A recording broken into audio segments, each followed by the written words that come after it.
কাল হয়েছে কি এই শালা গেছে আমার ম্যাচে যাওয়ার পর শালা এমনই কুফা ঘন খালি কারেন্ট চলে যায় রাত বাজে তখন 3টা।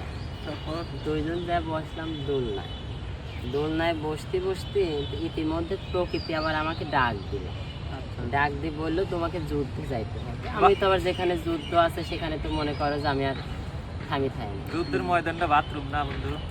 চলে গেলাম যুদ্ধ করবে। কোন জায়গায় গেলে যুদ্ধের ময়দানে? বাথরুমে। যুদ্ধে যাওয়ার পরে মনে হচ্ছে যে আমি উগান্ডা চলে আসছি না, উগান্ডা করলে মরুভূমিতে চলে আসছি। যখন যুদ্ধে গেছিলে তখন আমাকে কল করেছিলে কিনা কোন ব্রিটিশ শালি তাই কর? ও হয়তো করতে পারে, কথা কয়ে না গল্প শেষ। আচ্ছা ঠিক আছে। তো যুদ্ধে যায় এখন দেখি যে মরুভূমির ভিতর যুদ্ধ, যে পরিমাণে গরম, মাথা টাথা যায় হ্যাং হয়ে। তো আমার যে শত্রুপক্ষ, মানে আমি একার শত্রুপক্ষ মেলা। আচ্ছা মশা শত্রুপক্ষ মেলা।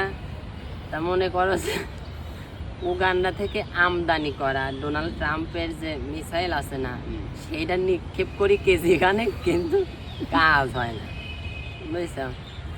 তুমি যে এক জায়গায় নতুন মিসাইল নিক্ষেপ করতে চাও, কাজ হবে কেমনে? অ্যাঙ্গেল বুঝি করতে হবে না? অ্যাঙ্গেল ওয়াইড অ্যাঙ্গেল, কতখানি KG? Ultra wide. 1 KG plus হয়ে যাবে মিসাইল মারছে। 1 কেজি প্লাস না? তো যখন দিলাম যে মিসাইলে তো কাজ হয় না, তখন মনে করে যে আমি হার স্বীকার করে গেলাম। তারপরে ভাবলাম যে আমার মতো মানুষ দিয়ে হার স্বীকার করে যায়, এটা প্রেস্টিজেরও ব্যাপার আছে। তখন কি করলাম, 1.25 কেজি রক্ত দিয়ে সেই যুদ্ধ জয় করলাম। যুদ্ধ জয় করার পর যখন পতাকা উড়িলাম, তাদেরকে দেখা দিলাম। হ্যাঁ, গামছা পতাকা গামছা মনে হচ্ছিল যে আমি যে মিসাইল মারিছি ওই মিসাইলের উপর যা খালি পড়ছে পতাকা, বুঝা পতাকা। কি একটা অবস্থা। শেষ পর্যন্ত যুদ্ধ জয় করে আসলাম।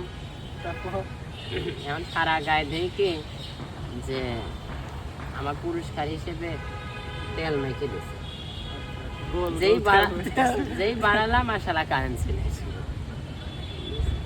যুদ্ধ, আসল যুদ্ধ এইটাই যে বাড়াইছে কারেন্ট চলে।